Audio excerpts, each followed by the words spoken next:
Assalamualaikum warahmatullahi wabarakatuh. Kembali lagi di channel Berita Mistis. Untuk kisah kali ini ada sebuah kisah yang berjudul Perjalanan Maut Kilometer 97. Sebelum kita lanjut ke ceritanya, tekan dulu tombol like video ini dan jangan lupa tekan juga tombol subscribe channel ini. Nyalakan juga lonceng notifikasinya agar tidak ketinggalan cerita-cerita lainnya. Dan buat teman-teman yang pengen belanja-belanja, nanti silahkan saja klik etalase yang ada di pojok kiri bawah. Atau teman-teman bisa kunjungi link pembelian yang ada di kolom deskripsi. Dan seperti apa untuk kisah kali ini? Langsung saja kita masuk ke ceritanya.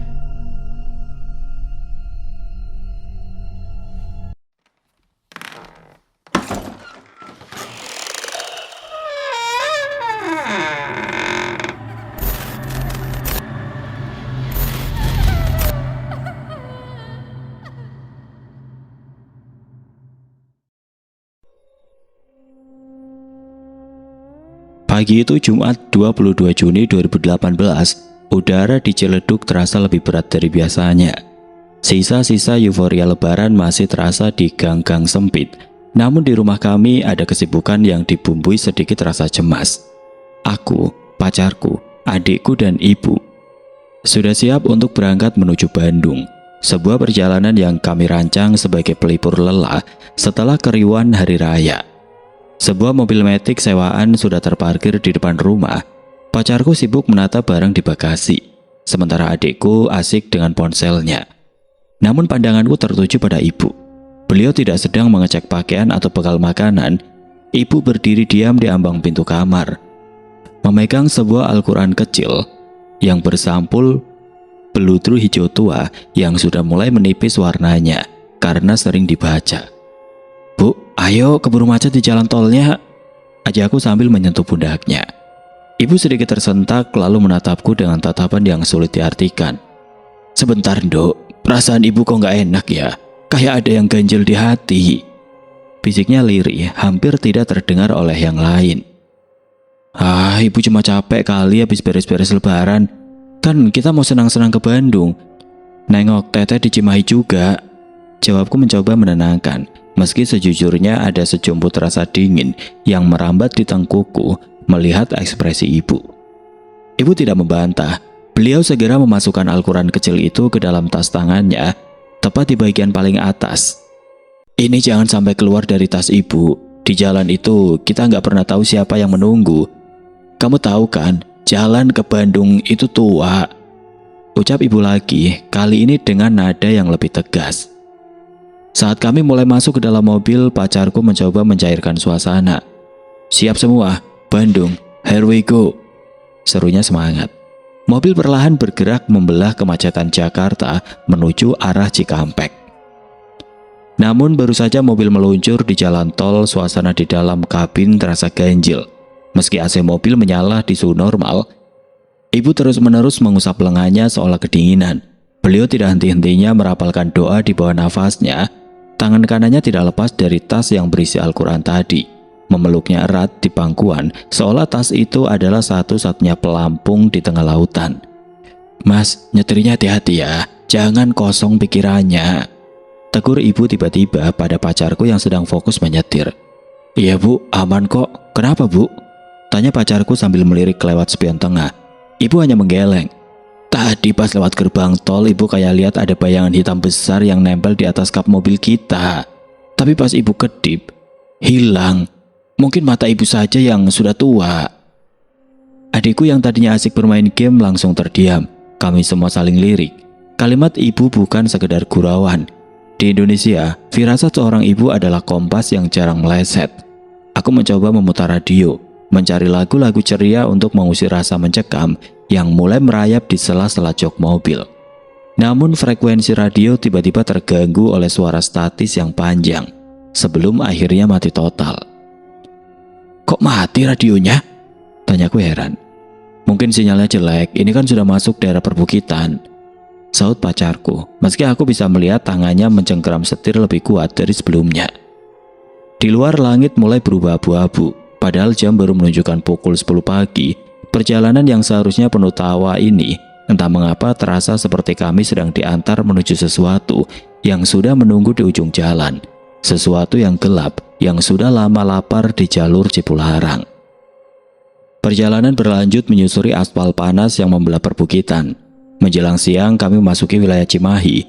Sesuai rencana kami mampir ke rumah Teteh, kakak dari ibu, untuk bersilaturahmi sejenak sekaligus memberi kesempatan bagi pacarku untuk menunaikan ibadah sholat Jumat.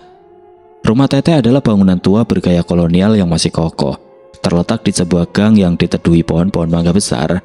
Namun, suasana hangat yang kuharapkan justru terasa hambar. Saat kami turun dari mobil, hawa di sekitar halaman rumah itu terasa jauh lebih dingin daripada udara Cimahi pada umumnya. Loh, kok kalian pucat semua? Capek ya di jalan? Sapa Teteh sambil menyalami kami satu persatu. Pandangan Teteh tertuju pada mobil sewaan kami. Ia menyipitkan mata, seolah melihat sesuatu yang mengganjal di sana. Itu mobil kalian sewa di mana? Di Jakarta, Teh. Kenapa? Tanyaku heran. Teteh hanya terdiam sebentar, lalu mengibaskan tangan. Enggak, perasaan Teteh saja mungkin. Ayo masuk, keburu adzan. Pacarku segera bersiap menuju masjid terdekat. Namun ada yang aneh dengan gerak-geriknya. Ia tampak sangat lamban. Wajahnya kusam seperti orang yang kurang tidur berhari-hari. Padahal tadi pagi ia tampak sangat bersemangat. Sayang, kamu gak apa-apa? Kok mukanya mendung begitu? Tanyaku sambil memberikan sarung kepadanya. Ia menatapku dengan tatapan kosong sejenak. Entahlah, sejak masuk gerbang Cimahi tadi, pundaku rasanya berat banget. Kayak ada orang yang duduk di atas bahuku. Pegel sampai ke leher. Jawabnya sambil mencoba memutar-mutar bahunya. Ibu yang sedang duduk di ruang tamu tiba-tiba menyaut tanpa menoleh.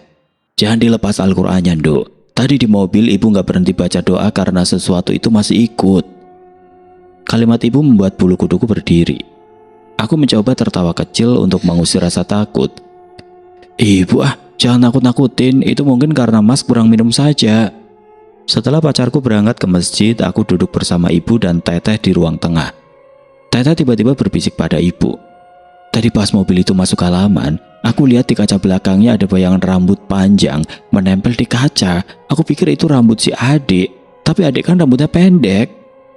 Ibu hanya menghela nafas panjang dan mengelus tasnya yang berisi Al-Quran kecil. Ibu tahu, Teh, dari Jakarta dia sudah numpang, makanya ibu bawa ini terus. Sekitar 1 jam kemudian pacarku kembali dari masjid. Namun ia tidak tampak segar seperti orang yang habis beribadah. Ia terduduk lemas di sofa, peluh dingin membanjiri dahinya. Tadi pas lagi sujud terakhir, aku dengar suara perempuan bisikin telingaku, jelas banget. Dia bilang, Neng mana? Titip Neng ya. Suasana ruang tamu seketika sunyi senyap.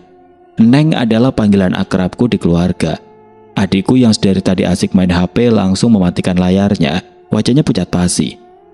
Sudah, jangan dibahas sekarang. Potong ibu dengan nada tegas, mencoba melindungi mental kami. Kita harus segera ke hotel di Dagu, sudah siang. Ingat, kalau di jalan jangan ada yang melamun. Kalau ada yang mau lewat atau ada yang aneh, jangan ditunjuk, jangan dikomentari. Kami pun pamit. Saat aku hendak masuk ke mobil, aku sempat melirik ke arah kaca spion samping.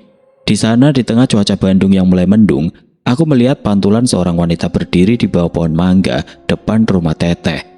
Dia mengenakan baju putih kusam yang menjuntai hingga ke tanah. Wajahnya tertutup rambut dan dia menatap lurus ke arah mobil kami. Aku segera masuk dan membanting pintu mobil. Jantungku berdegup kencang. Jalan Mas sekarang, perintahku dengan suara gemetar. Pacarku tidak bertanya banyak. Ia menyalakan mesin mobil itu sempat terbatuk beberapa kali. Suara starter yang kasar sebelum akhirnya menyala dengan paksa. Kami meninggalkan Cimahi menuju Dago Atas tanpa menyadari bahwa apa yang menitipkan pesan di masjid tadi tidak benar-benar tertinggal di bawah pohon mangga itu. Perjalanan menuju Dago Atas terasa lebih panjang dari yang seharusnya. Jalanan menanjak dan berkelok mulai menyambut kami. Bandung yang biasanya romantis sore itu terasa sedikit berbeda. Kabut tipis mulai turun meski jam baru menunjukkan pukul 3 sore. Kami akhirnya sampai di sebuah hotel yang letaknya cukup tersembunyi, persis di bibir tebing yang menghadap lembah luas. Pemandangannya indah, tapi ada satu hal yang membuatku tidak nyaman. Bangunan hotel ini menjorok ke bawah tebing. Untuk menuju kamar kami harus turun menggunakan lift, seolah kami sedang masuk ke dalam perut bumi. Wah gila, Ini mah pemandangannya juara banget, seru adikku mencoba mencairkan suasana. Ia berdiri di balkon kamar menatap lembah yang mulai tertutup kabut. Aku menghampirinya, namun langkahku terhenti saat melihat ibu. Beliau tidak menaruh tasnya di atas meja atau lemari.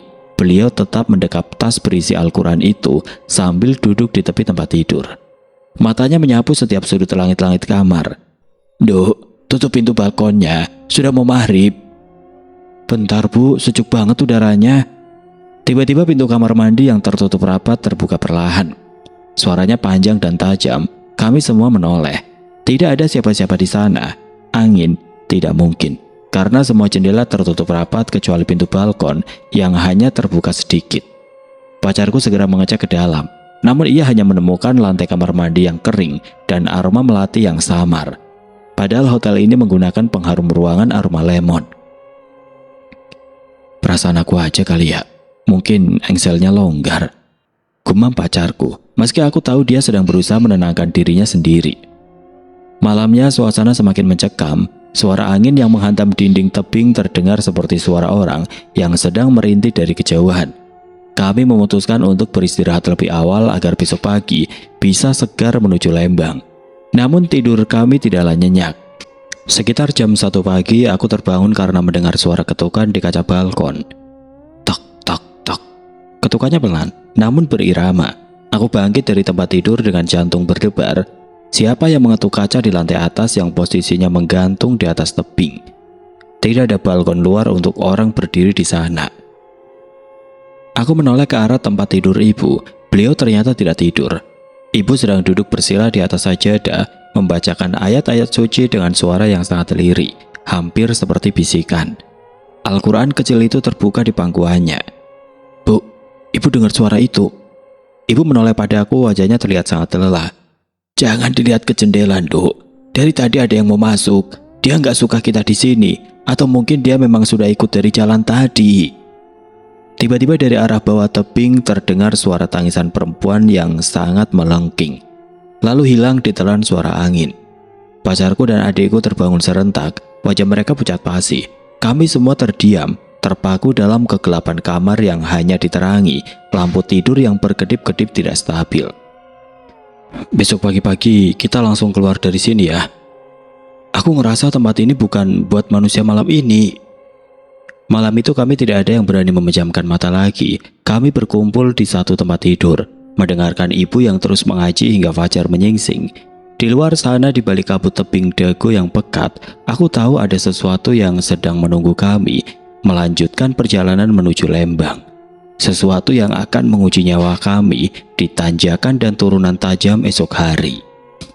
Sabtu pagi di Dago seharusnya diawali dengan aroma kopi dan udara segar, namun bagi kami pagi itu terasa menyesakan. Sisa-sisa ketakutan dari suara ketukan di kaca balkon semalam masih membayangi. Kami memutuskan untuk segera check out dan melanjutkan perjalanan menuju Lembang, tepatnya ke Orchid Forest Cikole. "Ayo, pokoknya kita harus senang-senang hari ini. Anggap saja semalam itu cuma gangguan angin," ucapku mencoba menyemangati diri sendiri dan yang lain.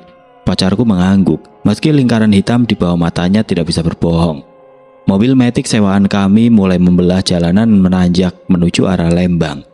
Awalnya perjalanan terasa normal, namun saat kami mulai memasuki wilayah yang lebih tinggi, mendekati daerah Cikole, suasana berubah. Pepohonan pinus di kiri kanan jalan tampak berdiri kaku seperti barisan prajurit yang sedang berkabung. Kabut mulai turun perlahan, padahal jarum jam belum menunjukkan waktu siang. "Kok nanjaknya makin curam ya?" gumam pacarku. Ia mulai menggeser tuas transmisi ke gigi rendah. Jalan menuju Orchid Forest memang terkenal dengan tanjakan yang bukan main. Namun ada yang aneh, mobil kami mulai mengeluarkan suara mengerang yang sangat berat, seolah-olah kami sedang mengangkut beban bertonton. Padahal isi mobil hanya kami berempat dan beberapa tas kecil. "Mas, injak gasnya lagi, itu di belakang ada mobil lain, nanti kita menghambat," seruku cemas melihat jarum speedometer yang terus turun meski mesin sudah menderu keras. "Ini udah pol sayang, tapi mobilnya nggak mau jalan," seru pacarku dengan wajah mulai memerah karena panik.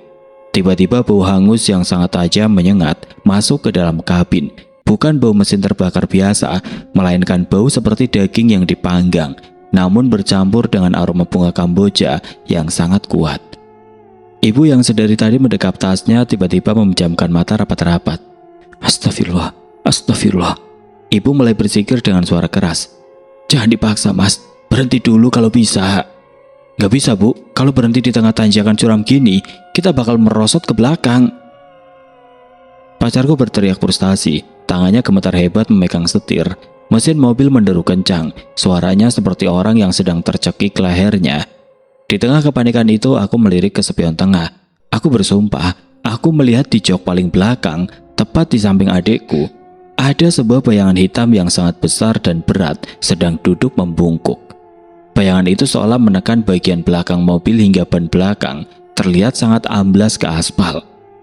Adikku yang duduk di sana tiba-tiba menangis sesegukan. Kak, berat banget, bauku sakit banget kayak ditekan. Ibu, baca doa bu, tolong. Ibu segera mengeluarkan Al-Quran kecil itu dari tasnya. Beliau membukanya dan membacakan ayat kursi dengan lantang di tengah suara mesin yang hampir mati. Ajaibnya sesaat setelah ibu menyelesaikan bacaannya, mobil terasa ringan secara mendadak, seperti ada beban besar yang baru saja melompat keluar dari mobil. Mobil itu melesat maju seolah baru saja mendapatkan tenaga tambahan. Pacarku segera menstabilkan laju kendaraan hingga kami sampai di pelataran parkir Orchid Forest. Kami semua turun dengan nafas tersengal-sengal. Pacarku langsung mengecek bagian kolam mesin. Namun tidak ada tanda-tanda kerusakan atau kebocoran. Semuanya nampak normal. Namun saat aku melihat ke arah jok belakang tempat adikku duduk tadi, aku melihat ada bekas telapak tangan berlumpur yang tercetak jelas di sandaran jok. Padahal kami semua tidak ada yang menyentuh bagian itu dengan tangan kotor.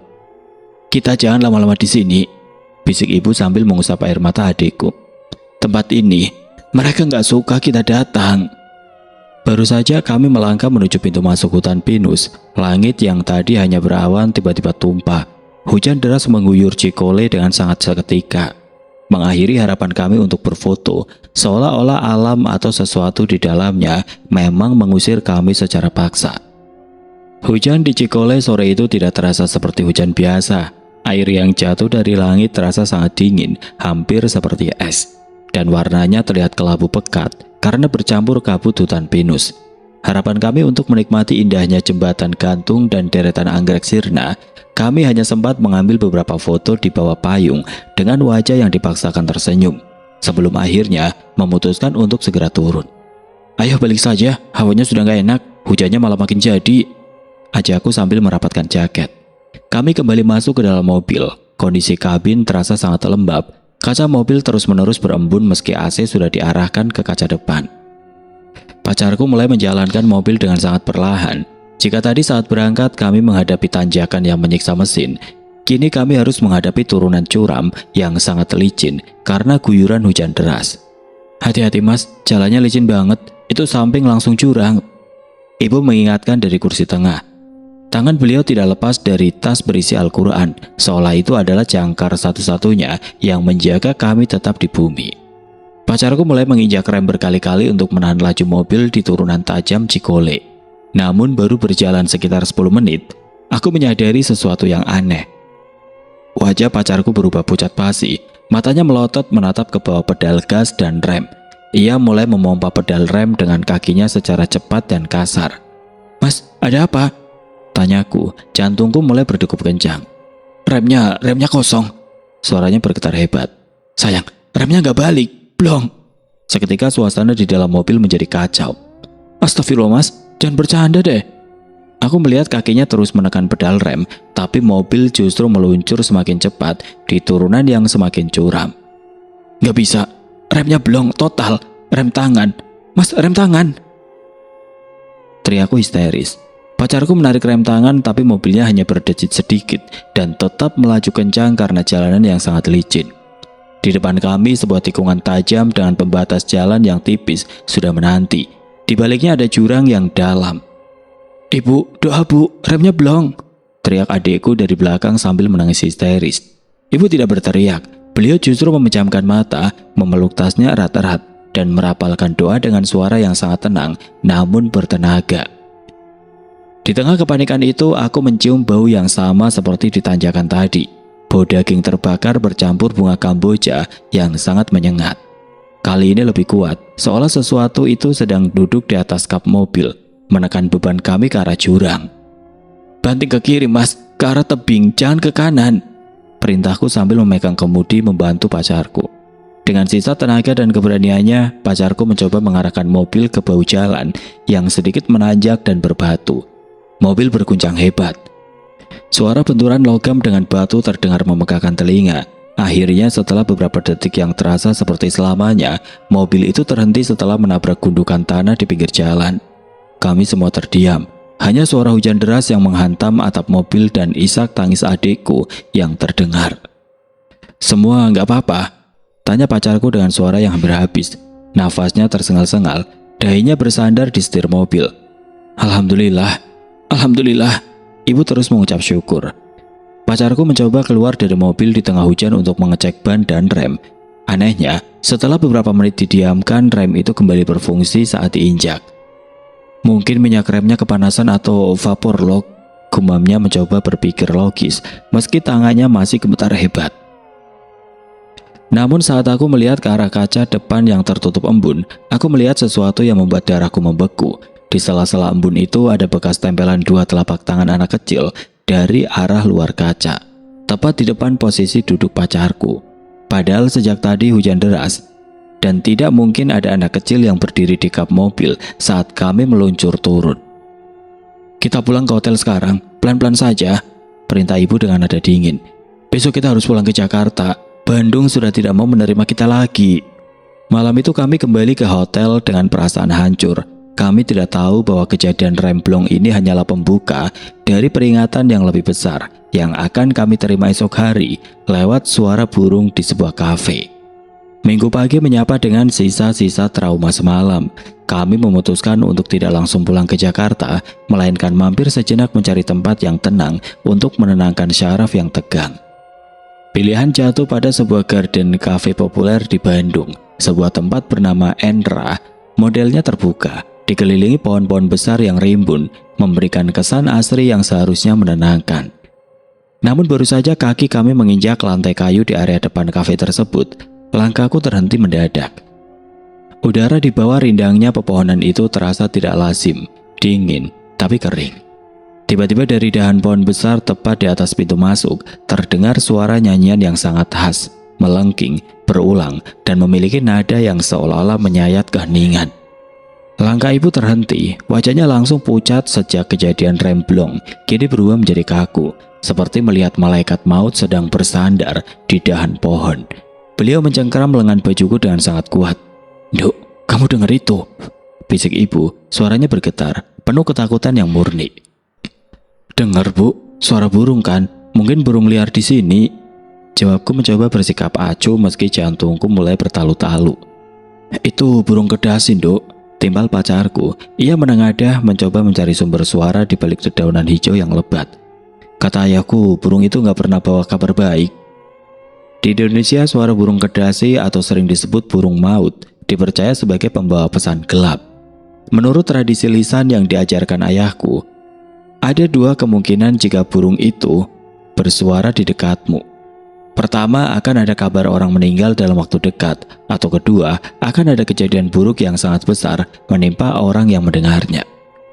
"Ayo masuk dulu, jangan di luar," ajak adikku yang mulai merasa risih karena beberapa pengunjung lain juga tampak terdiam mendengar suara burung itu. Kami duduk di meja paling pojok, di bawah naungan pohon kamboja yang sedang berbunga. Namun suara burung itu tidak berhenti. Malah suaranya terasa semakin mendekat, seolah burung itu berpindah dari satu dahan ke dahan lain, mengikuti posisi duduk kami. "Ibu ingat suara ini?" ucap ibu pelan sambil menatap kosong ke arah cangkir tehnya. "Dulu waktu tetangga kita di Ciledug meninggal mendadak, burung ini bunyi persis di depan jendela rumah kita selama 3 hari berturut-turut." "Bu, sudahlah, jangan dihubungkan terus, mungkin ini kebetulan," sanggahku, meski dalam hati aku merasa ada benang merah yang ditarik dari kejadian remblong kemarin menuju suara burung ini. Tiba-tiba seorang pelayan kafe yang lewat di dekat kami tidak sengaja menyenggol meja. Gelas berisi air putih milik adikku tumpah, membasahi tas ibu. Ibu langsung panik dan segera memeriksa isi tasnya. Syukurlah, Al-Quran kecil itu tidak basah karena terbungkus kain. Namun pelayan itu terdiam sesaat sambil menatap ke arah pohon di atas kami. "Permisi Bu, sebaiknya setelah makan segera pulang saja. Cuacanya sepertinya mau hujan badai lagi. Dan burung itu biasanya kalau bunyi di jam segini, suasananya jadi berat buat pengunjung," ucap pelayan itu dengan wajah tidak enak, lalu buru-buru pergi. Kalimat pelayan itu seperti konfirmasi atas ketakutan kami. Nafsu makan kami hilang seketika, kami hanya duduk terdiam, mendengarkan kicauan burung itu yang semakin lama terdengar seperti suara tangisan anak kecil yang jauh. "Mas, kita pulang sekarang ya." "Aku gak mau nunggu sore, perasaanku benar-benar gak enak." Pacarku mengangguk cepat. Ia segera mengurus pembayaran. Saat kami berjalan menuju parkiran, suara burung itu mencapai nada tertingginya. Sebuah lengkingan panjang yang memegahkan telinga sebelum akhirnya sunyi total. Kesunyian yang lebih mengerikan daripada suara burung itu sendiri. Kami masuk ke mobil dengan terburu-buru. Saat mobil mulai melaju, meninggalkan kafe menuju gerbang tol Pastur, aku sempat melihat ke kaca spion tengah. Di bawah pohon tempat burung itu tadi bersuara, aku melihat seorang wanita berpakaian putih kusam berdiri diam, menatap lurus ke arah mobil kami sambil melambaikan tangan perlahan. "Jangan menoleh ke belakang," perintah ibu dengan suara tegas tanpa aku sempat berkata apa-apa. "Jangan ada yang menoleh, fokus ke jalan, kita harus sampai ke tol sebelum gelap." Bandung yang tadinya indah kini terasa seperti labirin yang ingin mengurung kami selamanya. Dan perjalanan pulang di tol Cipularang sudah menunggu, siap menunjukkan wujud aslinya yang paling kelam di KM 97. Mobil kami merayap pelan di tengah kemacetan jalan DR Junjunan menuju gerbang tol Pastur. Bandung di hari Minggu sore selalu penuh sesak dengan kendaraan berplat B yang hendak kembali ke ibu kota. Namun suasana di dalam kabin mobil kami sangat kontras dengan keriuhan di luar. Jika biasanya perjalanan pulang diisi dengan candaan tentang oleh-oleh atau momen lucu selama liburan, kali ini hanya ada keheningan yang menyesakan. "Sudah beli semua kan oleh-olehnya? Kartu tol sudah diisi?" tanya pacarku. Suaranya terdengar serak, mencoba memecah kekakuan. "Sudah semua Mas, tinggal jalan saja," jawabku pendek. Aku mencoba menyibukkan diri dengan ponsel, membuka aplikasi Instagram untuk sekedar mengalihkan pikiran. Aku mengambil video singkat suasana perjalanan, menunjukkan deretan mobil dan langit Bandung yang mulai berubah warna menjadi ungu keabu-abuan. Ibu duduk di kursi tengah, tepat di belakang pacarku. Al-Quran kecil itu kini tidak lagi di dalam tas, melainkan didekap erat di depan dadanya. Mulutnya komat kamit, matanya terpejam, sementara adikku yang biasanya paling berisik kini hanya menyandarkan kepalanya di jendela, menatap kosong ke arah deretan toko yang mulai kami tinggalkan.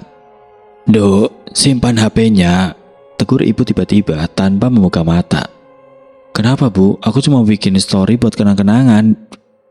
"Simpan, jangan mengundang perhatian. Di jalan tol nanti fokus saja berdoa. Ibu merasa perjalanan pulang ini akan jauh lebih berat dari berangkatnya." Suara ibu terdengar sangat dalam, seolah beliau sedang membacakan sebuah nubuatan. Aku mendesah pelan namun tetap menuruti perintahnya.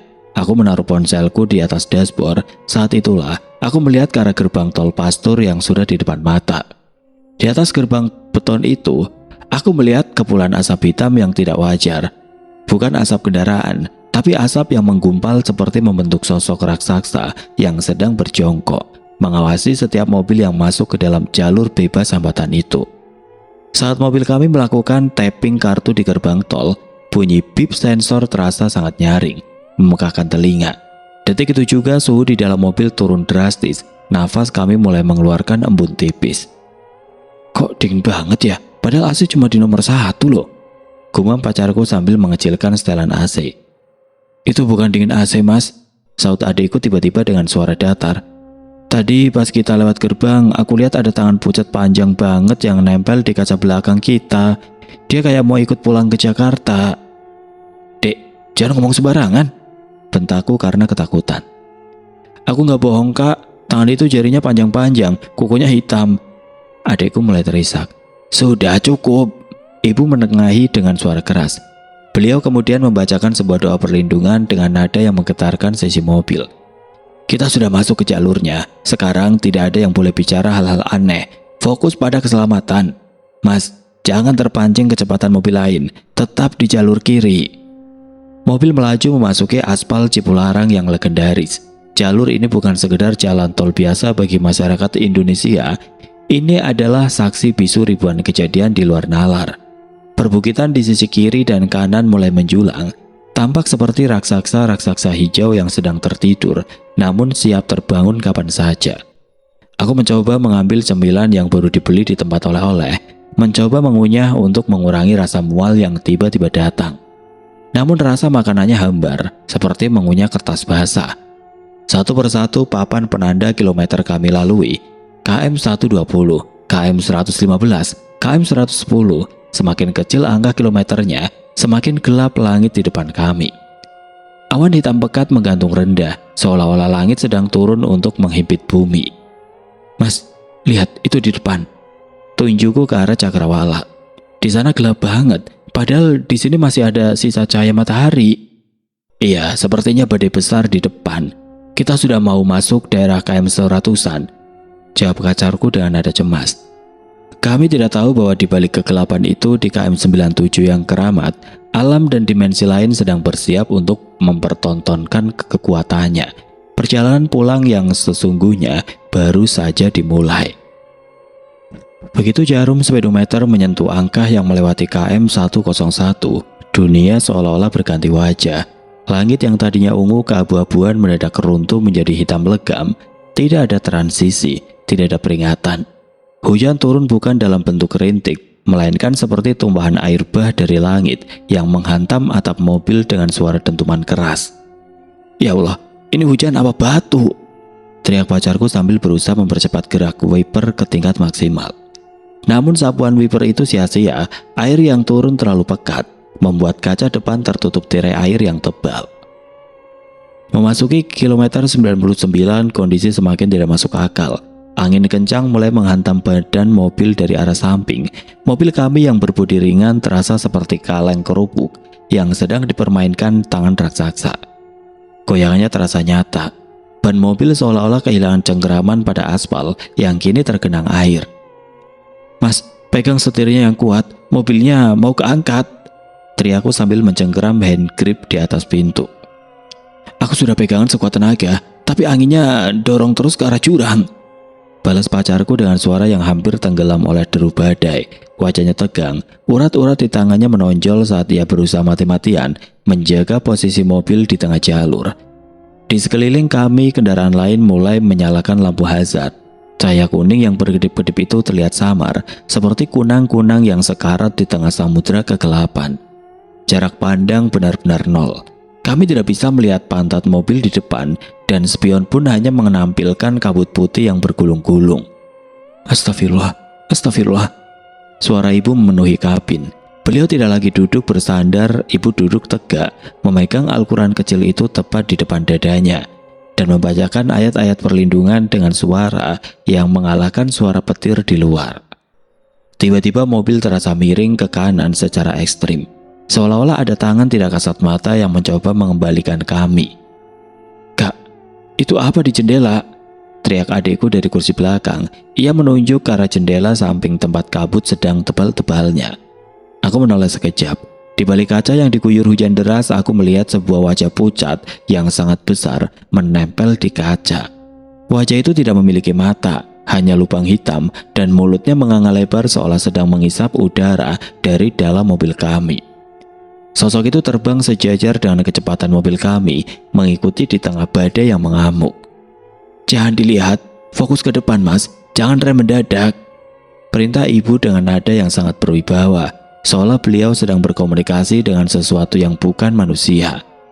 Keadaan menjadi sangat emosional, aku mulai menangis mengira ini adalah akhir dari perjalanan kami. Mas, maafin aku kalau ada salah, ibu maafin aku. Ucapku terseduh-seduh. Ketakutan akan kematian terasa sangat nyata di sini, di antara kilometer 99 dan kilometer 97 yang penuh misteri. Jangan ngomong gitu, kita pasti sampai rumah. Teriak pacarku meski suaranya bergetar hebat.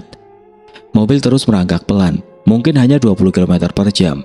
Kabut semakin turun, menyelimuti aspal hingga lampu hazard mobil lain benar-benar hilang dari pandangan.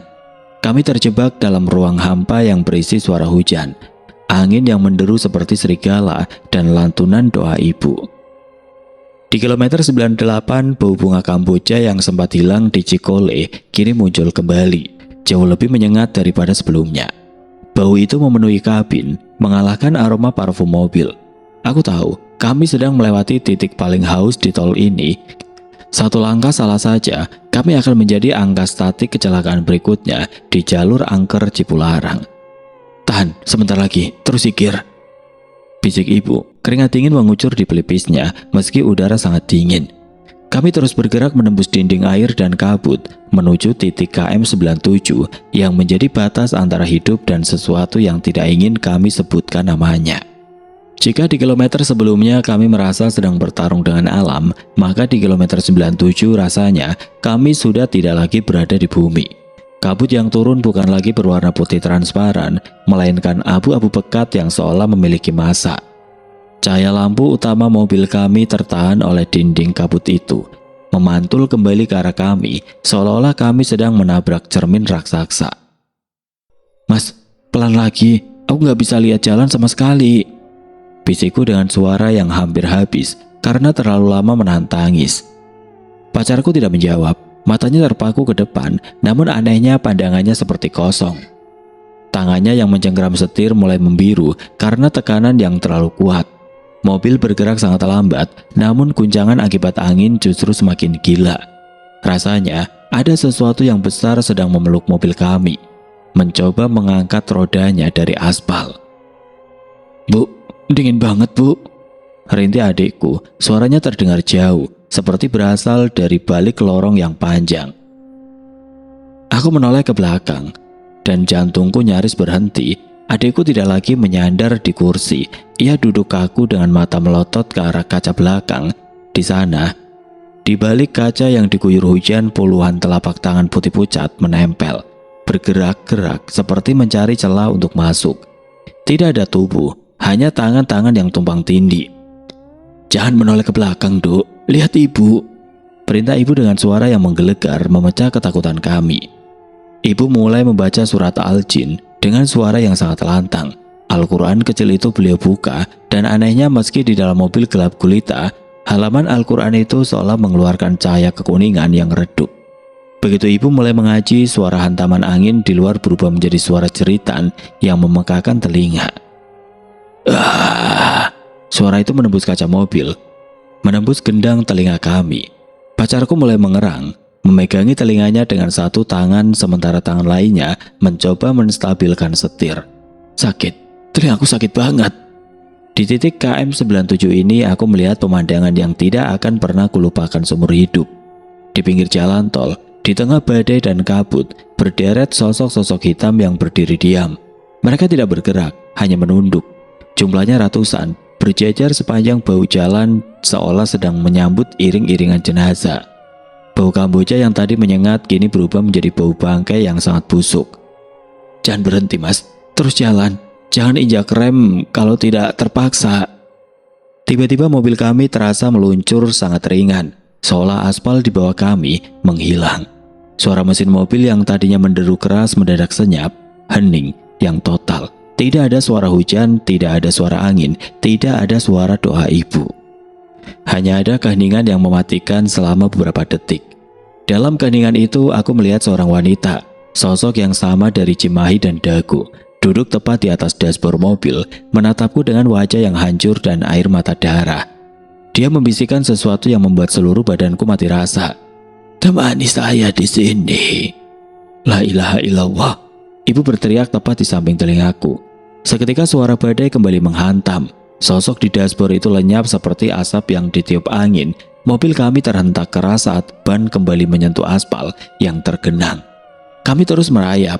Setiap meter terasa seperti perjuangan antara hidup dan mati.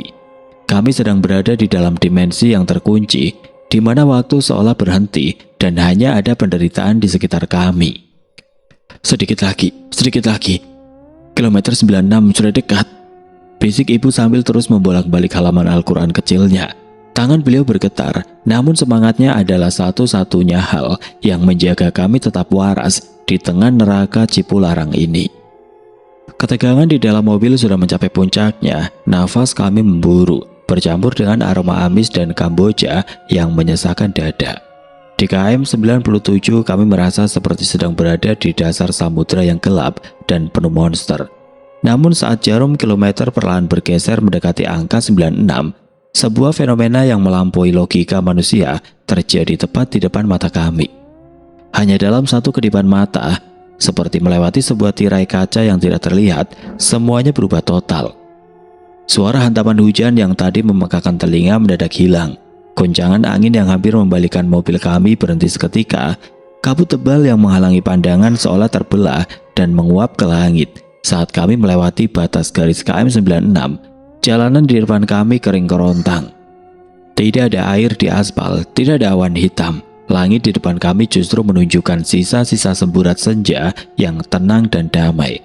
Padahal jika aku menoleh ke arah kaca belakang, aku masih bisa melihat dinding kabut hitam pekat dan kilatan petir yang mengamuk di KM 97. Kami seperti baru saja keluar dari sebuah lubang cacing yang memisahkan dua dimensi cuaca yang berbeda total. Astagfirullah, astagfirullah. Pacarku langsung menginjak rem dan menepikan mobil ke bahu jalan di KM 96. Ia mematikan mesin.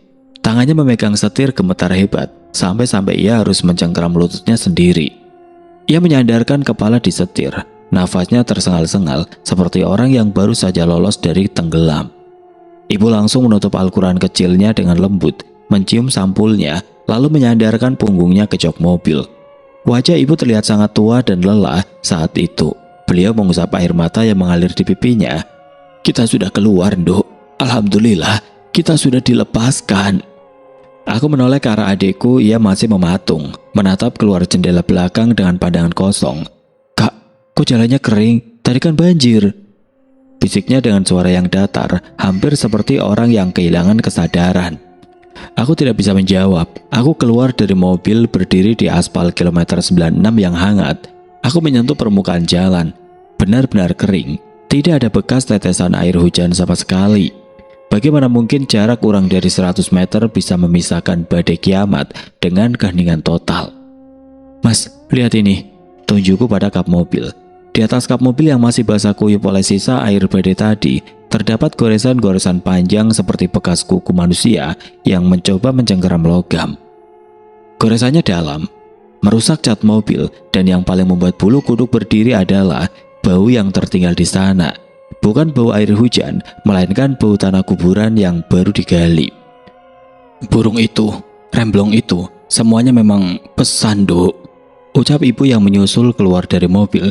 Beliau memegang pundakku. Mereka minta nyawa, tapi Gusti Allah masih sayang sama kita. Al-Quran ini bukan cuma pajangan. Ini yang menjaga batin kita tetap kuat tadi. Kami terdiam cukup lama di pinggir tol KM 96. Membiarkan jantung kami kembali ke detak normalnya.